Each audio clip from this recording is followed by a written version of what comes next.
Your boy Charleston White has a lot of things to say about DMX. Man, Charleston, Charleston his own man. Man, I respect him for speaking his mind, and whatever he says is what he says. But I respect him. He's a man, and he stand on what he say. He don't throw a rock and hide his hand.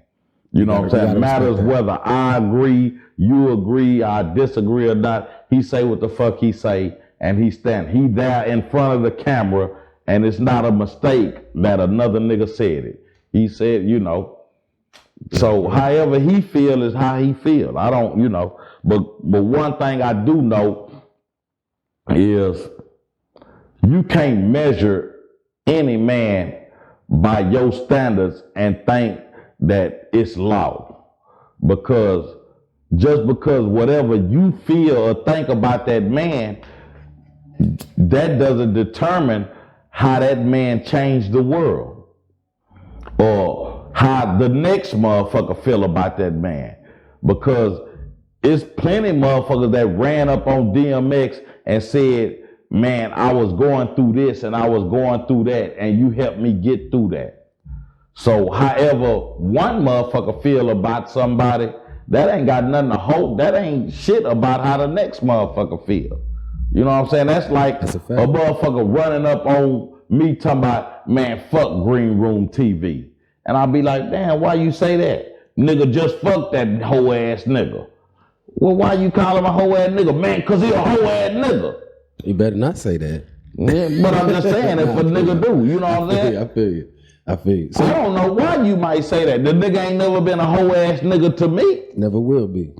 But so you don't feel like it's okay, because the thing I took from because I put DMX at my Mount Rushmore, at the top of my Mount Rushmore. Yes, to each his own. Hip hop, that's the good thing about hip hop and music, period. For sure. But you don't think, because basically the thing Charleston White said about DMX was like, fuck DMX, fuck East Coast, they don't like us, we don't like them, and basically like he's a crackhead. And he really wasn't feeling how everybody was acting like they fuck with DMX all of a sudden when he was really a crackhead for 30 years. Man, nigga, I got crackheads in my family that I love, nigga. Right. I might don't deal with them on a day-to-day basis, but I still love them. Yeah, crackhead. If I'm out there on the block and I see one of my kinfolks trying to buy crack and you trying to treat them a certain type of way, I'ma check your motherfucking ass. Bitch ass nigga, you ain't gonna handle my kinfolk like that because he smoke crack, nigga. Give him what he paid for. And, a nigga being on whatever drug shit. Charleston smoked weed. I don't know to what extent, but he smoked weed. I'm gonna tell you something. OG told me some of the realest shit ever, and he was a crackhead, a nigga that I grew up admiring. And my whole life hung out with my pops, my nigga JoJo Giles, may he rest in peace. One day he seen me jump on a dope fiend, came in the ghettos, and he pulled me to the side. And he like, hey man, why you jump on that man? He say, man, that come to spend money with you, my nigga. He was like, my nigga. Then he told me, he say, you smoke weed all day. He say, if you go on a weed highs and a nigga disrespect you when you walk in there, and the first thing I said, a bitch ass nigga bet not disrespect me. He say, well damn, you just disrespected that man that came to buy his dope, his drug of choice. And it changed my whole, hey man, just what you do ain't no, nigga, I was a Sherm head. You know what I'm saying? I think so. What you do ain't necessarily just that man ain't. You don't know if he ever asked you. He ain't never asked me for no money to buy his crack. So yeah, for real. Matters what he done. That's that man's struggle. Do you think being a crackhead disqualifies you from greatness?